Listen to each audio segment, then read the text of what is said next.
Olá pessoal, boa noite. Começando o verão, os domingos quentinhos, né? Isso é bom.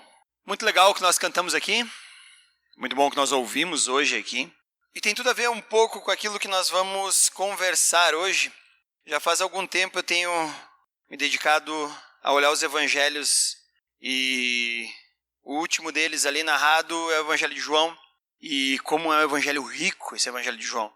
Então eu estou patinando nesse evangelho porque cada vez você encontra um poço de verdades em Cristo. Então você para, você analisa, você olha e você diz como esse evangelho realmente é maravilhoso. Então hoje nós vamos olhar um pouquinho o Evangelho de João.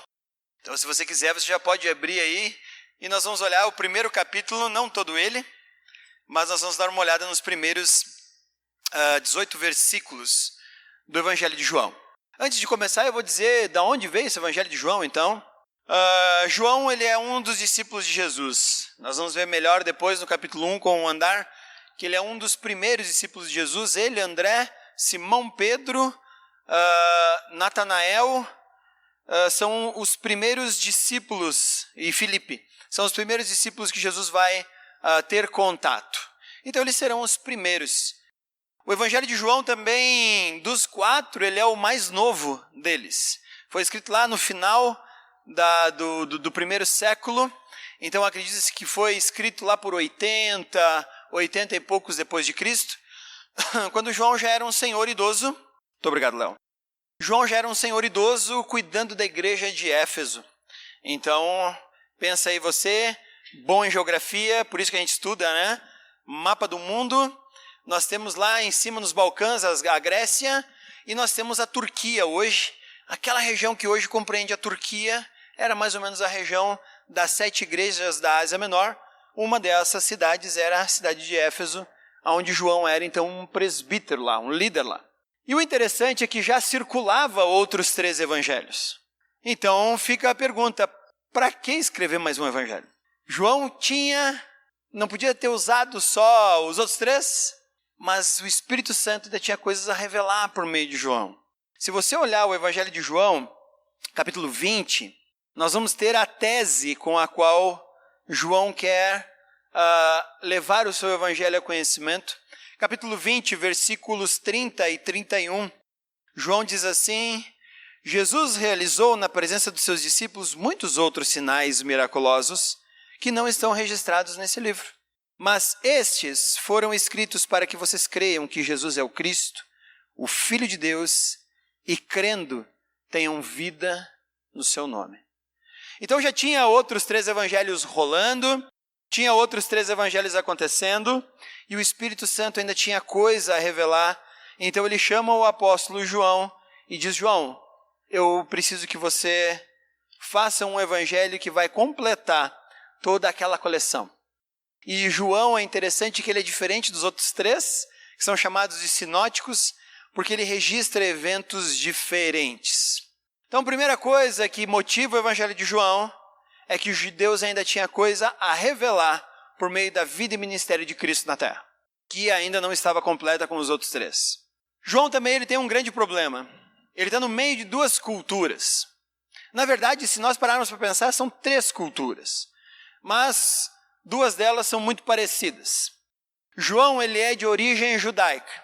Nós vamos ver ali no Evangelho de João, capítulo 1, que ele estava lá na Pérea com João Batista. Quando João Batista aponta para Jesus e diz: esse é o Filho de Deus. E aí então João passa a seguir Jesus. Então, ele era apenas um humilde galileu. Pescador, é o que se cogita, assim como Pedro e assim como André. Um homem simples, que estava lá procurando ouvir de João Batista qual era o caminho para Deus, e João Batista diz: o caminho para Deus é ele, pode seguir. E aí então eles começam a seguir Jesus. Ele é um judeu então. Qual que é a esperança do judeu? O judeu ele vive na esperança do dia em que Deus restauraria Israel. Só que o judeu ele tinha uma noção um pouco diferente. Ele achava que Deus vinha restaurar a nação de Israel, aquela que está hoje lá, naquilo que nós chamamos de Palestina, naquela encrenca com a faixa de Gaza, naquela encrenca com a autoridade palestina, com o Egito, com o Líbano e toda aquela galera naquela região. Eles achavam que Deus restauraria aquela Israel. E, na verdade, o Messias vem restaurar um Israel e ele vai chamar agora de o reino de Deus. Não é um Israel local. Deus não vem restaurar uma nação com uma bandeira. Deus vem estabelecer um reino espiritual. Isso Jesus vai revelar lá com Nicodemos e com a mulher samaritana. Os verdadeiros adoradores não adorarão nem aqui nem lá, mas adorarão em espírito e em verdade. Então não existe um local certo para adorar a Deus. Por isso que às vezes eu fico achando estranho gente que vai para Israel e acha que Israel é mais santa do que Bento Gonçalves. E não é. Não é. Se você for judeu, é. Mas se você é cristão, não tem lugar mais santo do que o local onde você está. Porque aonde você já está habitado pelo Espírito Santo. Então essa é a grande questão. Então o João, ele é um judeu. Ele está esperando a restauração do reino de Deus. Então ele vive dentro de uma comunidade judaica. Mas ele também está no meio de uma nação que é coordenada pelo Império Romano, mas cuja influência histórico-cultural é grega. Por isso que eles estão, no momento em que João está lá, naquele local, ele está falando grego. O Evangelho de João foi escrito em grego. Por quê? Porque os gregos fizeram a maior influência histórico-cultural naquela região. Os romanos estão dominando, mas os romanos também absorveram muito da cultura grega. Por isso nós chamamos a Antiguidade Clássica de cultura greco-romana, porque ela é tanto grega quanto romana em muitos aspectos. Então João está no meio desse caldeirão. Ele está entre os judeus esperando o Messias e a restauração, e ele está entre os gregos. Qual é a grande questão dos gregos? Vocês acham que os gregos estavam ali vivendo alheios a Deus ou qualquer coisa assim? Não. Na verdade, os gregos eles já haviam começado a dar uns passos na direção daquilo que nós vamos chamar de filosofia. Eles já tinham começado os seus passos com Sócrates, com os pré-socráticos, com Platão, com Aristóteles. Essa galera já tinha toda formulado muitos dos princípios filosóficos da época. João está em Éfeso, a poucos quilômetros de Mileto. Mileto é a cidade que é considerada a raiz ou o nascimento da filosofia. O primeiro filósofo de Mileto é um cara chamado Tales, e ele começa a questionar algumas coisas. Ele diz assim, a religião grega ela não consegue esclarecer muita coisa. Ele reconhece que há muito de mito, os mitos gregos, Zeus, Hera, Poseidon, misturada, que não tinha existência nenhuma. Então o caos era uma assim, no princípio. Então eles pensavam no cosmos. E é a mesma palavra nossa, é a physis. Daí vem a palavra para nós física, o físico. Por quê? Porque para o grego, quando o caos é posto em ordem, ele se torna físico. Então, o arquê, o cosmos e o physis. Mas ficava uma coisa sem explicação. Porque eles diziam que tudo que daria significado ao princípio, ao cosmos e à physis era o logos. Um princípio que só poderia ser entendido pelo homem em uma circunstância muito elevada. Por isso a filosofia estava procurando o homem elevado, porque ele sim entenderia o logos e o logos daria significado a tudo que existe. Olha que legal! Então os gregos, eles também não estavam alheios. Assim como os judeus estavam esperando a restauração de um reino espiritual, também os gregos estavam esperando o significado de tudo que existe. Por isso eles foram tão estudiosos, por isso eles foram tão a fundo, tentando explicar as coisas mais profundas. Entre elas é qual o significado da vida. E eles diziam que o significado da vida estava no logos, mas o logos só poderia ser alcançado quando a nossa mente fosse elevada a tal ponto de entendermos todo aquele caos.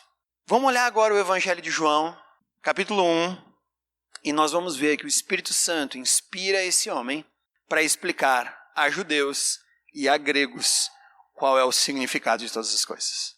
Ok? Tranquilos aí? No princípio, e é assim que começa o Evangelho de João, arquê, no princípio, era aquele que é a palavra. A palavra que João usa para dizer palavra aqui é logos. Então ele já fala, arquê era aquele que é o logos. Ele estava com Deus e era Deus. ele estava com Deus no princípio. Todas as coisas foram feitas por intermédio dele. Coisas é physis. Todas as physis foram feitas por intermédio dele. Sem ele, nada do que é physis, nada do que existe teria sido feito. Nele estava a vida, e essa era a luz dos homens. A luz brilha nas trevas, e as trevas não o derrotaram. O que ele falou lá em João 20, o que eu escrevi para vocês, é para que vocês creiam que Cristo é o Messias, que Jesus é o Cristo, e crendo nele, tenham vida. Então o Logos, ele era a vida, e sem ele, nada viria a existir. Surgiu um homem enviado por Deus chamado João, que não é esse João que está escrevendo, mas sim o João Batista. Não confunda o João. Ele veio como testemunha para testificar acerca da luz, a fim de que por meio dele todos os homens crescem. Ele próprio não era luz, mas veio como testemunha da luz. Estava chegando ao mundo a verdadeira luz que ilumina todos os homens. Aquele que é a palavra, mais uma vez logos, estava no mundo, e a palavra mundo no grego é cosmos. Aquele que é a palavra estava no mundo. O mundo foi feito por intermédio dele, mas o mundo não o reconheceu. Veio para o que era seu, mas os seus não o receberam. Contudo, aos que receberam, aos que creram em seu nome, deu-lhes o direito de se tornarem filhos de Deus, os quais não nasceram por descendência natural, nem por vontade da carne, nem pela vontade de algum homem, mas nasceram de Deus. Aquele que é a palavra tornou-se carne, viveu entre nós. Vimos a sua glória, glória como do unigênito vindo do Pai, cheio de graça e de verdade. João dá testemunho dele. Ele exclama: esse é aquele de quem eu falei. Aquele que vem depois de mim é superior de mim, porque já existia antes de mim. Todos recebemos da sua plenitude graça sobre graça.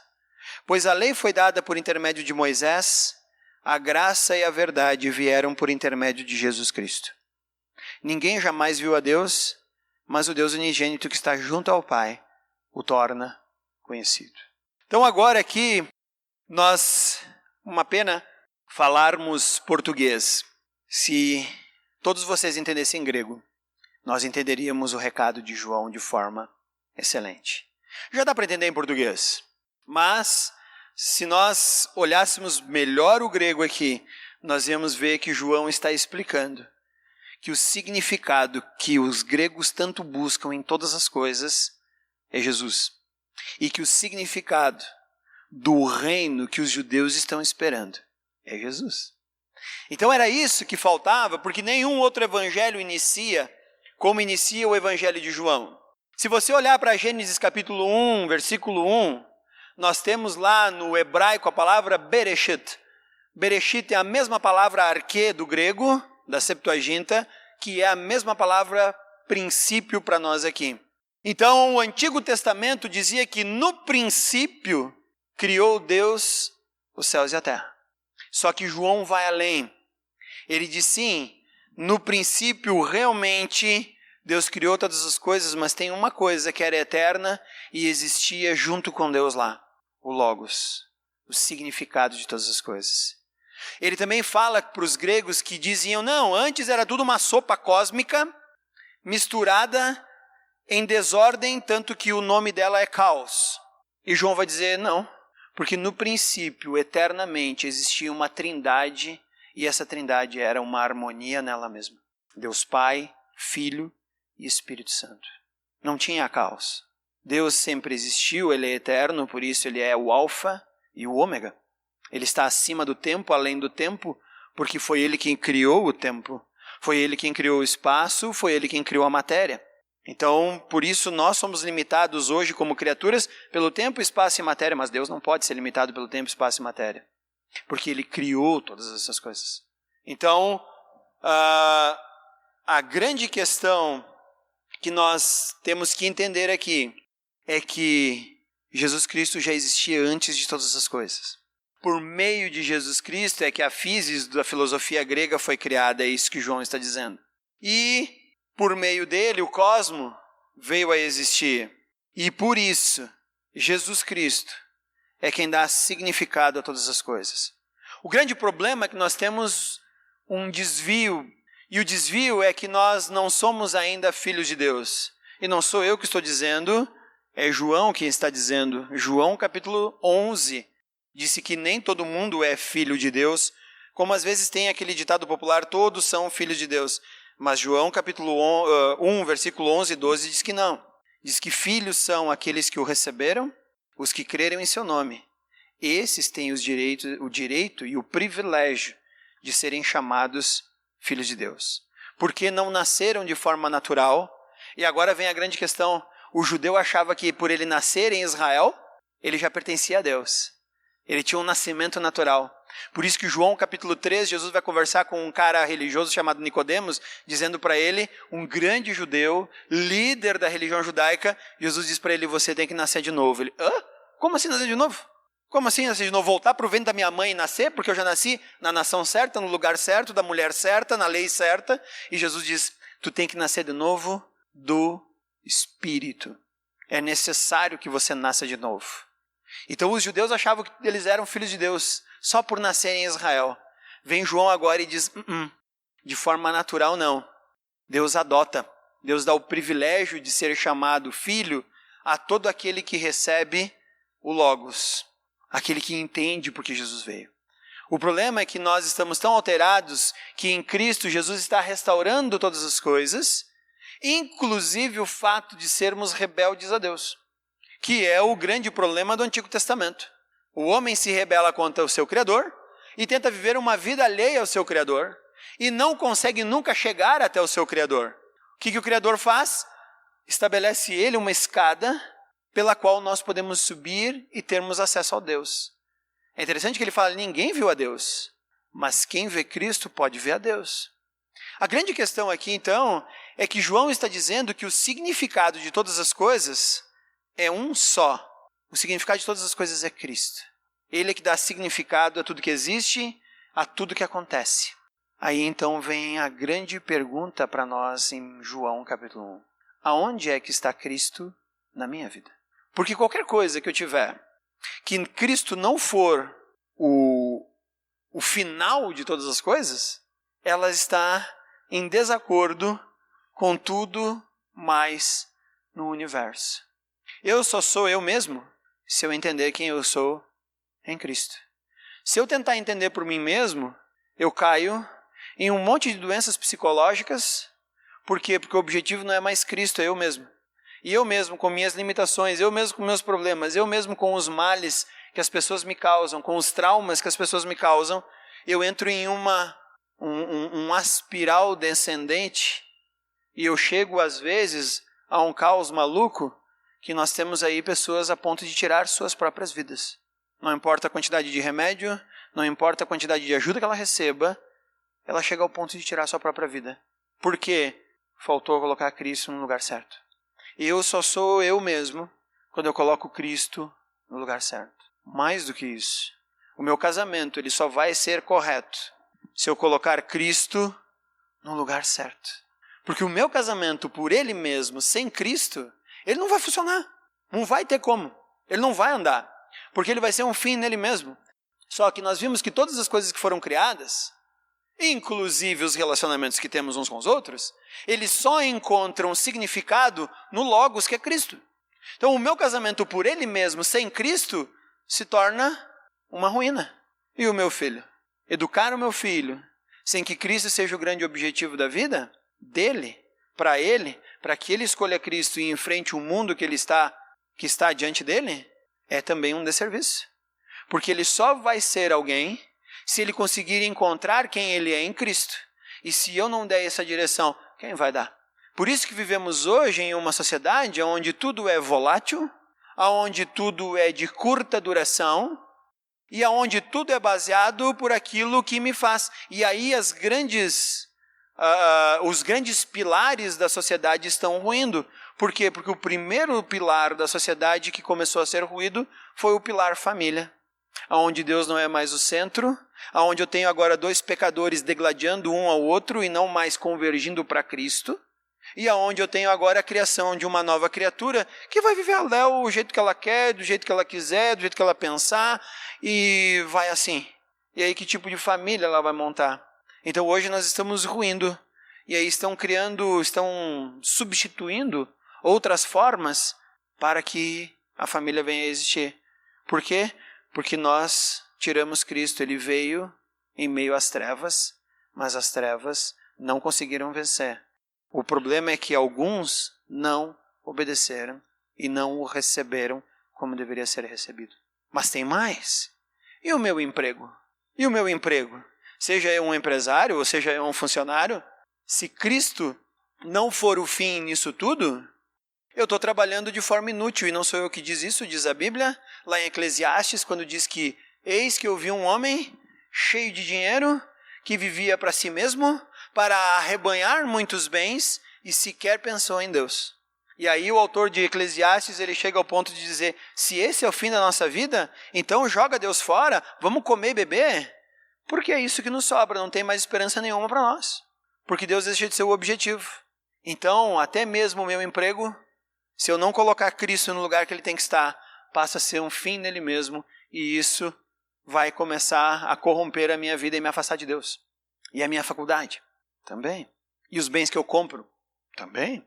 E as coisas que eu adquiro? Também.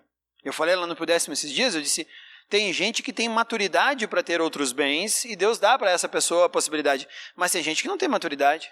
Por quê? Porque compra um bem em Bento, um em Arroio do Sal, o outro em, em São Joaquim. Tenta manter os três e você não vê mais ele em comunhão com outros cristãos.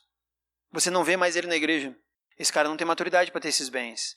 Tornou-se um fim nele mesmo. Em vez de ele usar e entender que Deus está dando aquilo para ele, ele agora acha que aquilo é dele e ele agora vai fazer de tudo para fazer todas essas coisas. Todas as coisas fora de Cristo, elas não têm significado. E não sou eu que estou dizendo isso, é a Bíblia. Se nós somos cristãos, nós temos que olhar para a Bíblia. Então a grande questão agora da nossa vida é tentar encontrar Deus em todas as coisas. Por exemplo, olha que interessante, oração do Pai Nosso. Dá-nos hoje o pão de cada dia. Que legal! Quem de vocês vai na padaria e vê a cara de Deus na moça que está embalando o teu pão e entregando um pacotinho de pão para ti? Não vemos. Mas que interessante, se eu orei pedindo para Deus o pão nosso de cada dia, aquela mulher foi acordada por Deus naquela manhã, ligou um forno naquela manhã, amassou a massa, seja com a mão, ou seja com um monte de máquinas, colocou aquilo a assar, saiu quentinho. Eu chego lá e peço 10 pãezinhos, e Deus preparou aqueles pães para mim. Eu peço na oração o pão nosso de cada dia, mas eu não amassei massa. Mas Deus me deu pão. Mas nós não vemos isso, porque Deus está fora. Então eu acho que fui eu mesmo. Eu sou tão bom com o curso que eu fiz, com o emprego que arrumei, que eu consigo eu mesmo dinheiro para comprar meu pão. E aquela pessoa está ali porque ela tem que me servir e agora eu vim comprar pão dela. Quando Cristo está no lugar certo, tudo o que eu faço passa a ser um privilégio. Então hoje ele me deu a possibilidade de ter um carro, de colocar uma gasolina nesse carro, de pegar o Luiz que veio me acompanhando de Caxias para cá, num bom papo, de eu ser guardado na estrada de qualquer problema que possa ter acontecido, qualquer buraco que tenha ocasionado qualquer infortúnio de eu chegar aqui. E quando a gente chegou e cruzou essa porta, a primeira coisa que nós fazemos, Deus, obrigado, porque eu cheguei. Mas isso é uma coisa tão rotineira às vezes para nós, que nós achamos que Deus não participou de nada. Ah, Deus, olha como eu sou bom motorista, olha como eu comprei um carro bom, olha só como eu dirijo bem, desviei todos os buracos de Bento a Caxias e tu tem que se orgulhar de mim porque eu sou bom. Quando Cristo não está no lugar certo, a nossa vida passa a ser um fim nela mesma. E se a nossa vida é um fim nela mesma, nós estamos como essas pessoas que amaram mais as trevas do que a luz que Deus enviou para ela. Ah, não, mas eu vou na igreja domingo. Eu posso fazer isso sendo trevas dentro da igreja. Não, mas eu vou no grupo de relacionamento, de comunhão. Eu estou lá. Se Cristo não está no centro de todas essas coisas, eu não vejo. E eu saio de lá sem ter visto, sem ter estado com eles. O Evangelho de João, ele vai desenvolver agora essa tese. Lembra que ele chega no final, lá no capítulo 20, não é o final, o Evangelho termina no capítulo 21, mas no final do capítulo 20 ele diz: o que eu escrevi para vocês é tão somente para que vocês creiam que Jesus é o Cristo e, crendo nele, tenham vida. Ele não prometeu uma salvação. Eu quero me livrar do inferno. João diz que Jesus não veio te livrar do inferno. Jesus diz que veio estabelecer o reino de Deus na terra. E que ao estabelecer o reino de Deus na terra, nós não sermos condenados é apenas um resultado desse estabelecimento do reino. Então, quando eu sou salvo por meio da cruz de Cristo, e isso é graça, e João diz que Jesus veio derramar sobre nós graça sobre graça, é apenas um resultado, mas a coisa mais importante que está acontecendo é que Deus está restaurando o seu governo sobre a terra, e eu agora passo a fazer parte do reino de Deus, que é um reino espiritual. E nesse sentido, Caxias é tão abençoada quanto Jerusalém, ou quanto qualquer outro lugar. E aí todas as coisas vão sendo colocadas no lugar certo, e à medida que elas vão para o lugar certo, Cristo passa então a encontrar significado na minha vida, e a minha vida encontra significado nele. E a partir dali eu passo a viver agora todas as coisas com ele no lugar certo. E aí, que cantamos aqui? Eu nada sou sem ti? Por que cantamos isso? É só uma música? Não, é porque sem Cristo nós somos nada mesmo. Porque todas as coisas só recebem significado quando encontram o Messias. Por isso João vai dizer que em Cristo eles encontraram a beleza de tudo o que foi criado. A luz brilha nas trevas, as trevas não o derrotam. Aquele Logos que traz significado a todo mundo, ele agora veio para aquilo que é seu, e aqueles que receberam esse Logos recebem o privilégio e o direito de serem chamados filhos de Deus. Aquele que é o Logos, ou seja, o significado de todas as coisas, tornou-se carne, viveu entre nós, vimos a sua glória, como do unigênito vindo do Pai, cheio de graça e cheio de verdade. Isso é o Evangelho. O Evangelho é a graça e a verdade de Deus alcançando criaturas limitadas como você e eu. À medida que colocamos a nossa vida no significado de todas as coisas, qual é o significado de todas as coisas? O Logos, Cristo. Então, o que eu quero que nós saiamos hoje daqui muito claro é compreendendo que Cristo dá significado a tudo que existe. Deus está restaurando o seu governo sobre o universo por meio do ministério de Cristo. Deus está tornando criaturas rebeldes em seus filhos por meio da cruz de Cristo. Deus agora está permitindo que nós, como criaturas, vivamos na perspectiva de que é dele todas as coisas. Então o Evangelho é muito mais do que ir para a igreja domingo, é muito mais do que ir no grupo de relacionamento, mas é fazer todas as coisas com Cristo no lugar que ele tem que estar. E quando nós colocamos Cristo no lugar dele, tudo agora passa a ter um outro significado. Eu passo a entender melhor quem eu sou, eu passo a entender melhor quem os outros são, eu passo a entender melhor os relacionamentos que eu tenho, eu passo a entender melhor todas as coisas que eu tenho, eu passo a entender melhor agora um reino espiritual que está sobre a terra e que nos faz sermos adotados, não de forma natural, mas por meio do sacrifício de Cristo, como filhos de Deus. Isso me faz agora viver uma vida muito mais leve, porque significa que agora tudo encontra significado nele. E aí eu consigo arrumar algumas coisas da minha vida que estão meio bagunçadas. Eu não sei o que está bagunçado na tua vida. Não sei se é o teu relacionamento como marido e esposa, não sei se é o teu relacionamento com teus filhos, não sei se é o teu relacionamento no meio profissional, não sei se é o pouco dinheiro que talvez você ache que ganhe, ou talvez o muito dinheiro que você ganha e não sabe como gastar, ou os muitos bens que você tem, ou a formação que você tanto espera ou quer ter ou está fazendo, ou eu não sei, mas eu vou dizer para você que tudo só começa a ir para o lugar quando a gente coloca Cristo no lugar certo. E Cristo é aquele que traz significado a todas as coisas, inclusive para a nossa existência aqui na Terra. Então eu quero que amanhã, e terça, e quarta, e todos os outros dias da tua vida, você possa começar esse dia colocando Cristo no lugar certo. Você possa manter Cristo no lugar certo o dia todo. E no final do dia agradecer por Cristo ter ficado no lugar certo. Por quê? Para que no outro dia nós consigamos repetir todo o processo. É só assim que o mundo saberá que Cristo é o Filho de Deus. Quando nós vivermos o Evangelho na sua essência, com todo o seu significado ali fora. Quando nós não dermos tanto valor ao dinheiro quanto as pessoas ao nosso redor dão, quando nós não dermos tanto valor ao nosso próprio conforto quanto as pessoas aí fora dão, quando as coisas começarem a acontecer assim, aí nós vamos ver as coisas diferentes. Quando, por exemplo, vou dar um exemplo, uma pessoa tem que fazer uma cirurgia e ela precisa de 3 mil reais, ela não tem 3 mil reais.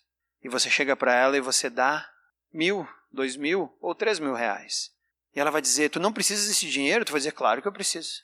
Mas nesse momento, Cristo está num lugar tão correto na minha vida, que a falta desse dinheiro não é nada parecido com o bem que ele vai fazer se você fizer essa cirurgia. Eu fiz isso para uma pessoa do mundo. Ela disse, não, para. Não, tá de pegadinha, eu tenho que te devolver isso aqui depois. Eu disse, não, se tu quiser devolver, mas senão não. Não, pera, mas por que tu está fazendo isso? Porque eu tenho Cristo no lugar certo. Tá, e como é que eu faço para ter isso? Agora começamos a conversar. E faz 4 semanas que eu estou indo na casa dele para colocar Cristo no lugar certo. Na vida dele. Nosso problema é não viver o cristianismo como ele deve ser feito. Porque quando nós vivermos o cristianismo da forma que ele tem que ser visto, nós vamos ser impactados. Ontem eu estava no encontro de opaleiro. Gente estranha que gosta de Opala. E carro velho. E eu estava lá, e tinha uma galera lá. E eu estava sentado com um cara lá. Eu disse para ele, e aí, tudo bem, tal, não sei o quê, qual é que é o teu carro? Meu carro é esse aqui, que bonito, tal. Me conta, eles, Aí começou a me contar, e da minha filha, eu disse, e aí, então, como é que é a tua esposa? Ele, nem te falo, estamos quebrando os pratos, a gente está em processo de divórcio. Sério, cara, que pena. Conversando um pouquinho melhor com ele, eu disse, ela toparia sentar e conversar? Tá, mas com quem? Comigo e com a minha esposa. Tá, mas eu nem te conheço. Eu disse, e daí, qual é o problema? Já estão quebrando, né? Sim. O máximo que vai acontecer, eu vou dar o último chute.